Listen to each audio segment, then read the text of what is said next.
In this video, we will be working with rational numbers, which is a fancy way to say fractions.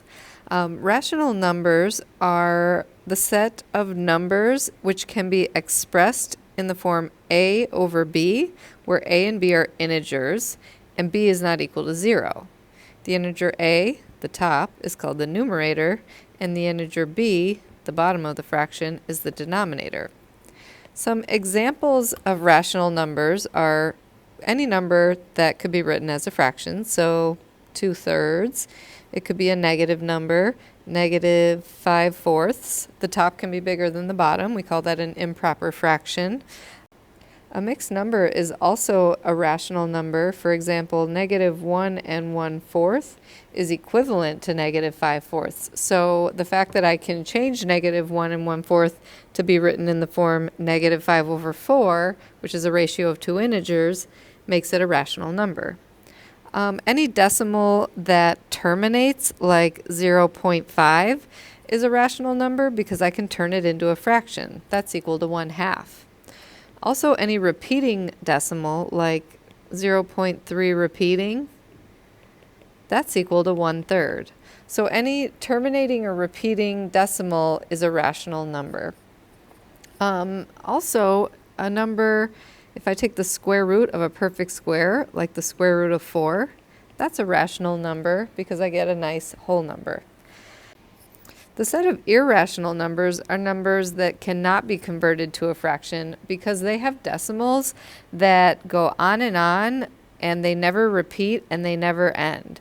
For example, the number pi, which is approximately equal to 3.14159, that has a decimal that goes on forever. It never ends, so it can't be converted into a ratio of two integers, making it an irrational number.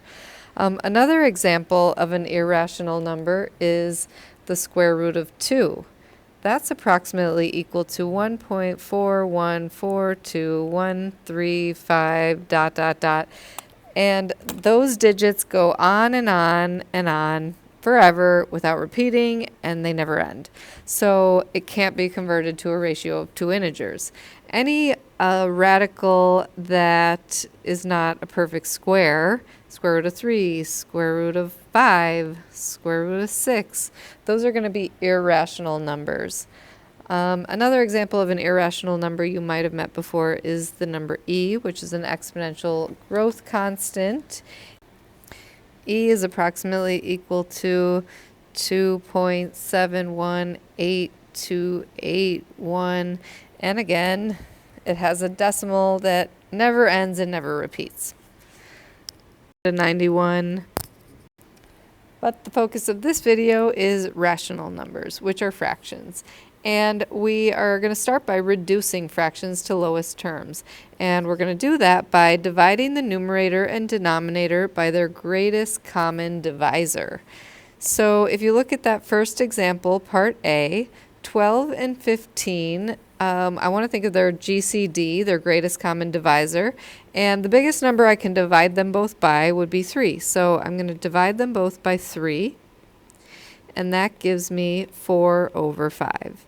And once you have two numbers that are relatively prime, meaning they don't have any common factors other than 1, then your fraction is reduced to lowest terms. In this next one, if you don't know the GCD off the top of your head, you might do it in a few steps. This one, I see that both numbers end in 0, so I know that I can just divide them both by 10, which will be essentially crossing off a 0 in each number. And that gets me to 18/27. And now I'm going to try and think about what I could divide both of those by. I could divide them both by 3, but their greatest common divisor is 9. And so I'm going to divide them both by 9, which gets me 2/3, and I'm done. In this next one, it's a little trickier. It might be harder to think of the GCD of 130 and 455. So maybe we divide those both by 5. And since we're not using a calculator, we can use long division. So 130 divided by 5. 5 goes into 13 twice. 2 times 5 is 10. Subtract 3, bring down. 5 goes into 36 times, no remainder. And so we get 26 when I divide the top by 5. And then I'm going to divide the bottom by 5 as well. And in the interest of time, I'm not going to show my long division. I get 91. And then I have to decide if I think that's fully reduced or not. So I'm going to think about the factors of 26. I don't think 26 goes into 91, but its factors are 2 and 13. I know 2 doesn't go in, but I wonder if 13 goes in. I'm going to guess that 13 might go into 91 about 7 times. So I'm going to try 13 times 7 and see what I get. 7 times 3 is 21, carry the 2. 7 times 1 is 7, plus 2 is 9. So I do get 91. That means I can divide both of these by 13. And on the bottom, I'm going to get 7. On the top, I'm going to get 2. And that will be fully reduced. Mixed numbers and improper fractions are ways that we represent quantities that are greater than 1 in fraction form. A mixed number has a whole number and a fraction. So let's say I've got some pizzas up here, and I have 3 whole pizzas and then part of another pizza. And these pizzas are cut into 8 pieces, and in that last one I've got 1, 2, 3, 4, 5 of the 8 pieces. So this would be 3 and 5/8. Now an improper fraction is going to also be over 8, but I want to know how many eighths I have in all. So how many pieces are there if each of these is 1/8? Well, each whole pizza has 1, 2, 3, 4, 5, 6, 7, 8 of them. So 8 here, 8 here, 8 here, and then 5 more. So basically 3 times 8 is 24, plus 5 is 29. So this would be 29/8, and that is an improper fraction when the top is greater than the bottom. To convert a mixed number to an improper fraction, we're going to multiply the denominator by the numerator and then add that product. So in this first one, I'm going to multiply 5 times 3. That gives me 15. And then I'm going to add 15 plus the numerator. 15 plus 2 is 17. And then you always keep the denominator the same. So 17 over 5. In the next one, 12 times 9 is 108. Plus 7 gives me 115. And keep the denominator the same over 9. Now we're going to do that process in reverse. We're going to convert improper fractions to mixed numbers. And our first step in this case is to divide. How many times does the denominator go into the numerator? And that will be your whole number. So how many times does 5 go into 28? It goes in 5 times. But 5 times 5 is only 25. My remainder is 3. The 3 goes on the top, the remainder, and the denominator stays the same. You could also use long division. 28 divided by 5. 5 goes into 28 5 times. 5 times 5 is 25. Subtract, remainder 3. So the remainder is the numerator of your fraction, and the number you get on the top of your long division is the whole number in the front, and then the denominator is the number you divided by. In this next example, how many times does 11 go into 81? It goes in 7 times. 7 times 11 is only 77. My remainder, 81 minus 77, is 4. So the top is 4, the bottom is 11. Now we are going to convert rational numbers to decimals. Any rational number can be expressed as a decimal. The decimal will either terminate, which means it stops or it ends, or it will have a digit or block of digits that repeats. Examples of terminating decimals would be like the number 0.5 or 0.2738. Any decimal that ends is a terminating decimal. It could be 5.002, anything that ends. Repeating decimals is like 0.3 repeating. And we express a repeating decimal with a line over the digit or digits that repeat. So if I had, for example, 0.919191 ... I would express that as 0.91 with a line over both because both the 9 and 1 repeat. Sometimes you have a number where part of it repeats, like, for example, 0.48666 ... That would be 0.48 and then a 6, the line only over the 6. Okay, so converting rational numbers to decimals. To do this, we're going to use long division. We are going to make our long division symbol.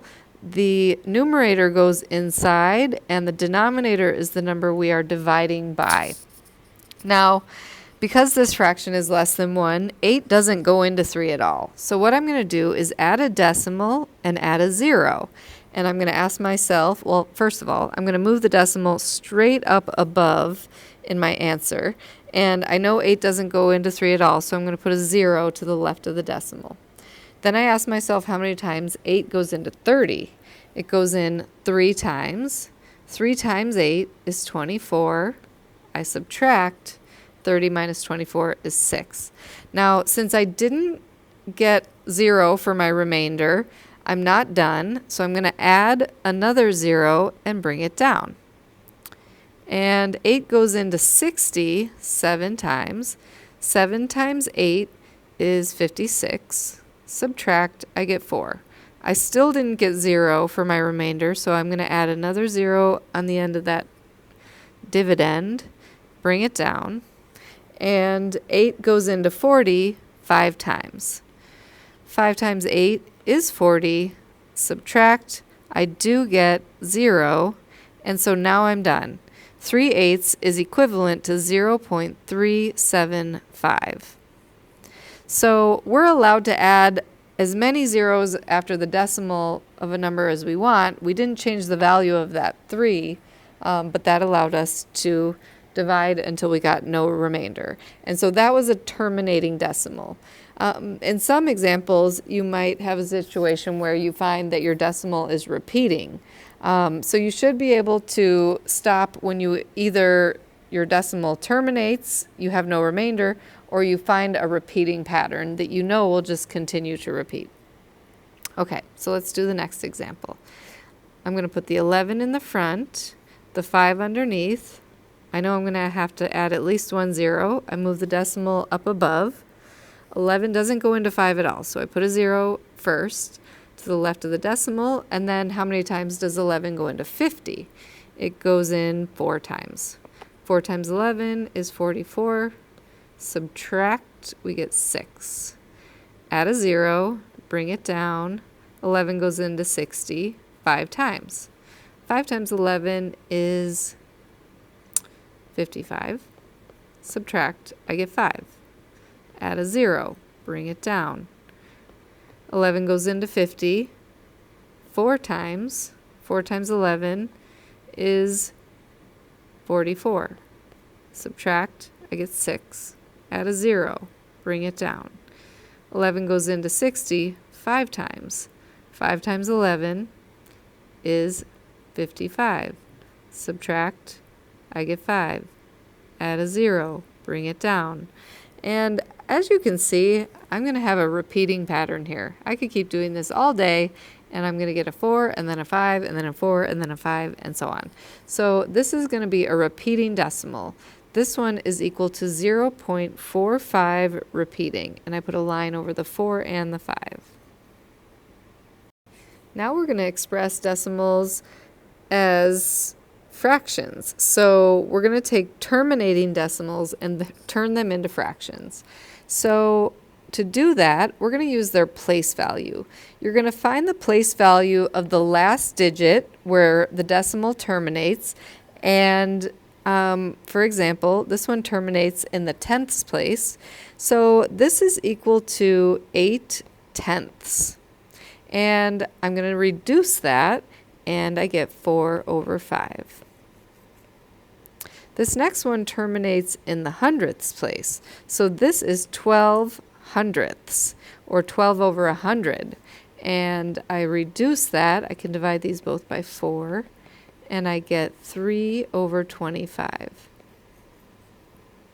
This one terminates in the thousandths place. So I'm going to put it over 1,000. And I get 125/1,000. And then I reduce that. Maybe I'll divide these both by 5 to begin with, and I'll get 25/200. I can reduce that more. I'm going to divide these both by 25, and I get 1/8.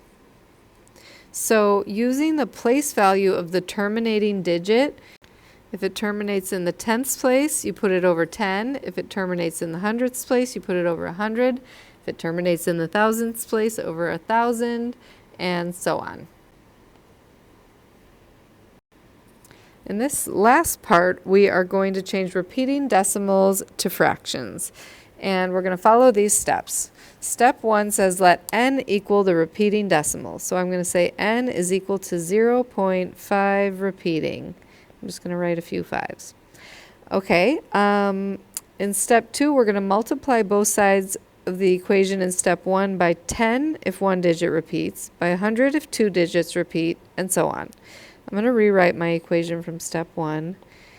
And since one digit is repeating, I'm going to multiply both sides by 10. That gives me 10n on the left, and on the right, I'm going to move the decimal one place to the right because I'm multiplying by 10. That gives me 5.5 repeating. Step 3 says to subtract the equation in step 1 from both sides of the equation in step 2.